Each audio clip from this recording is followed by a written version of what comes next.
Hello everyone, welcome to Movie News Monday, the show where we break down every significant piece of movie news that happened within the last week in a short and concise amount of time for you. I'm your host Dylan Strickland. Don't forget to like and subscribe, and let's get started.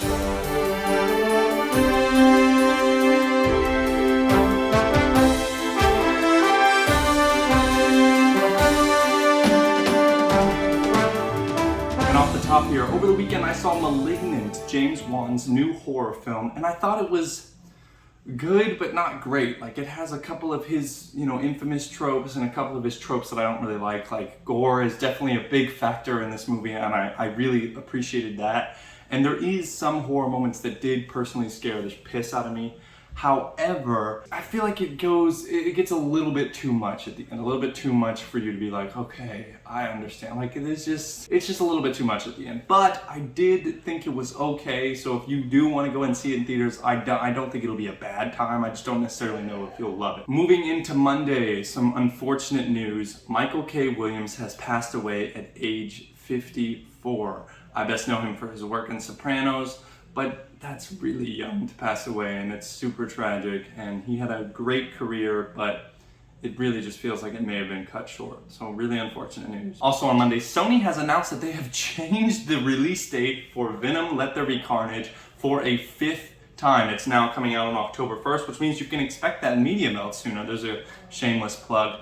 And I gotta say, I'm pretty excited about this. I'm glad it's moved forward. It's getting really crowded in October, and we'll discuss that a little more later in the episode, but I'm really excited to see Venom: Let There Be Carnage. So the fact that they're moving it forward, I think it's definitely because of Shang-Chi and the success that film has seen. But nonetheless, I'm still excited to see Venom on October 1st when it comes out in theater. On Tuesday, Shang-Chi and the Legend of the Ten Rings has officially become the highest audience-rated score on Rotten Tomatoes for a superhero film. It now sits at a whopping 98%. That's actually crazy. The audience score for Shang-Chi and the Legend of the Ten Rings is 98%. It beats out The Dark Knight, it beats out Black Panther, everything that's come before it. It beats it out, and I don't love the movie that much. I do think it's a spectacular film, and you definitely should go and see it, but I'm not upset that it's up there because, like I said, it is a spectacular film. Also on Tuesday, Andrew Garfield, in an interview with Variety, has once again denied that he is in the new Spider-Man film. He says it's not something that he's aware that he's involved in, and I'm gonna be honest, I don't think he's involved in it either. I feel like Toby probably is, but I feel like Andrew Garfield isn't. Maybe a quick, like 3-second clip of him fighting Electro just to preface the story, but I truly think that it's just going to be Toby in the new Spider-Man No Way Home movie. And even then, I'm not 100% sure, so don't quote me on that. Also on Tuesday, a new film starring Morgan Freeman, Al Pacino, Danny DeVito, and Helen Mirren. This is coming to you from The Hollywood Reporter, and apparently it's going to be a murder mystery set in a retirement home, and Morgan Freeman and Danny DeVito are going to be retired cops that discover 2 dead bodies, and then the murder mystery takes place there. This sounds really good. Like, I'm really looking forward to this. I'm super excited about this. I love Morgan Freeman. I basically love the entire cast that I just listed off, and I cannot wait to see this. Hopefully sooner rather than later. On Wednesday, a new trailer for Don't Look Up, a film starring Jennifer Lawrence and Leonardo DiCaprio, released its trailer, and it looked pretty good. Like, I really like what they're going for. Leonardo seems to have some sort of like panic attacks and stuff. It is going to be coming straight to Netflix unless you get to see it in an exclusive theater, and it will be coming out on December 24th. So mark that in your calendars, because I'm definitely going to be watching this probably on day of release. Moving into Thursday, a Matrix Resurrections trailer release, and it looked okay. I wasn't obsessed with it. I didn't think it was anything crazy. It looked a little corny, so it looks like it's keeping that theme from the other Matrix films.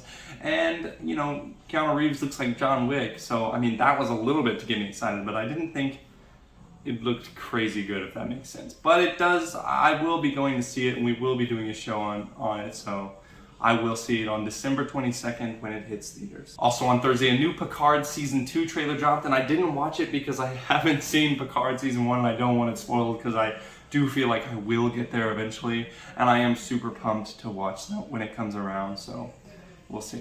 If you would like to check out any of the trailers that I mentioned in this video, they are all linked down below in the description. Boom. Ooh! Some unfortunate news once again. Michael Constantine has passed away at age 94. I best know him for playing the dad in Big Fat Greek Wedding. And he had a life well lived, 94 years. That's a good run. And he will be missed, and we will cherish all the projects that he did work on in his time here. Also on Thursday, it was announced that the Venom Let There Be Carnage runtime is only 90 minutes, an hour and a half. That's really, I don't know if that's going to be refreshing or if that's going to be to the movie's doom. I mean, you know, if you can do what you can do with an hour and 90 minutes, it doesn't really bother me. I'm not like craving for a longer screen time. But it is interesting that it's probably one of the shortest Marvel projects to come out in the last like decade.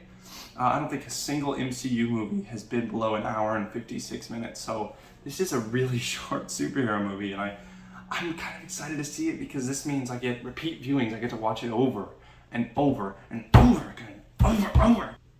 But anyway, yeah, I'm excited to see that on October 1st. Also on Thursday, it was announced by Deadline that Halloween Kills is getting a day and date release, which means that it will be releasing on Peacock at the premium tier and in theaters at the same time. I think this is probably due to overcrowding. The month of October was super crowded, so I can't imagine that they would want to keep all the movies. I think this is a weird move, especially since the first Halloween was like really successful. I wish they would have just pushed it back into maybe November, but I think that October timestamp is going to be a big seller because it is, you know, around Halloween. And I can't wait to see it on October 15th, but I am a little bummed about this. I don't think anyone would prefer to buy the premium premiere of Peacock rather than just go and see it in theaters. So maybe this is a good incentive for them to go to the theaters, but it's also an incentive to buy, I guess, premium premiere access on Peacock, because I don't really think that's really selling out, if I'm being completely honest, no offense to Peacock. But yeah, October 15th, I'm really excited to check this film out. Also on Thursday, it was announced that Christopher Nolan's next film will be about the creation of the atomic bomb and will center around J. Robert Oppenheimer, similar to, I'm guessing, Dunkirk is what the article from Deadline is saying. And it is also reported that he is now looking into other studios. As you know, his deal with Warner Brothers has fallen through. This makes a lot of sense. I wasn't expecting him to go back to Warner Brothers because of all the, you know, day and date release for the entire year thing, and him thinking that probably destroyed the movie industry, which he's probably correct. But we'll see. A new report from a former Hollywood Reporter editor, Matt Belloni, has said that Eternals is going to be going straight to theaters, and this is likely due to the success of Shang-Chi and the Legend of the Ten Rings. I think this is great news just because I hate watching Marvel films at home, so I can't wait to see Eternals in theaters in November. On Saturday, director Christopher McQuarrie has taken to Instagram to announce that Mission Impossible 7 has finally finished production. They have finally finished shooting the film. This is a long production that's spanning, I think it started in like early 2020 and has now spanned all the way to this point in 2021. Now the post-production work begins and we can expect to see this movie next May. I'm pretty excited. I love the Mission Impossible films and I cannot wait to see the newest installment. And now I will pass it to Tanner. Oh, that's pretty. For the weekend box office. Hello Movie News Monday viewers. Welcome back to the Box Office Breakdown, where I break down the box office weekly estimates as well as the total estimates for the top 5 movies in the box office at the moment.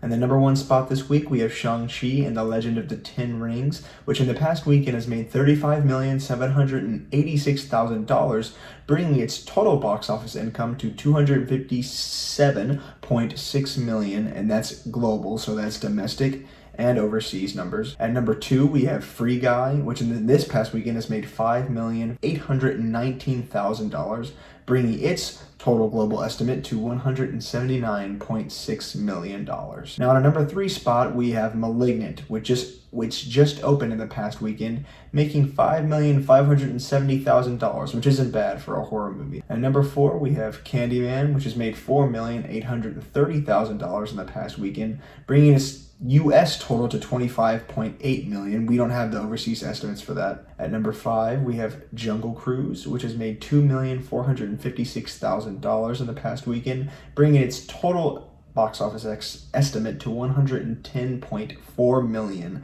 But that's the box office plus the pay-per-video that they offer on Disney+. So again, this week it's not really a true box office estimate. Well, that's all I have for you today. I'm going to send you back to Dylan.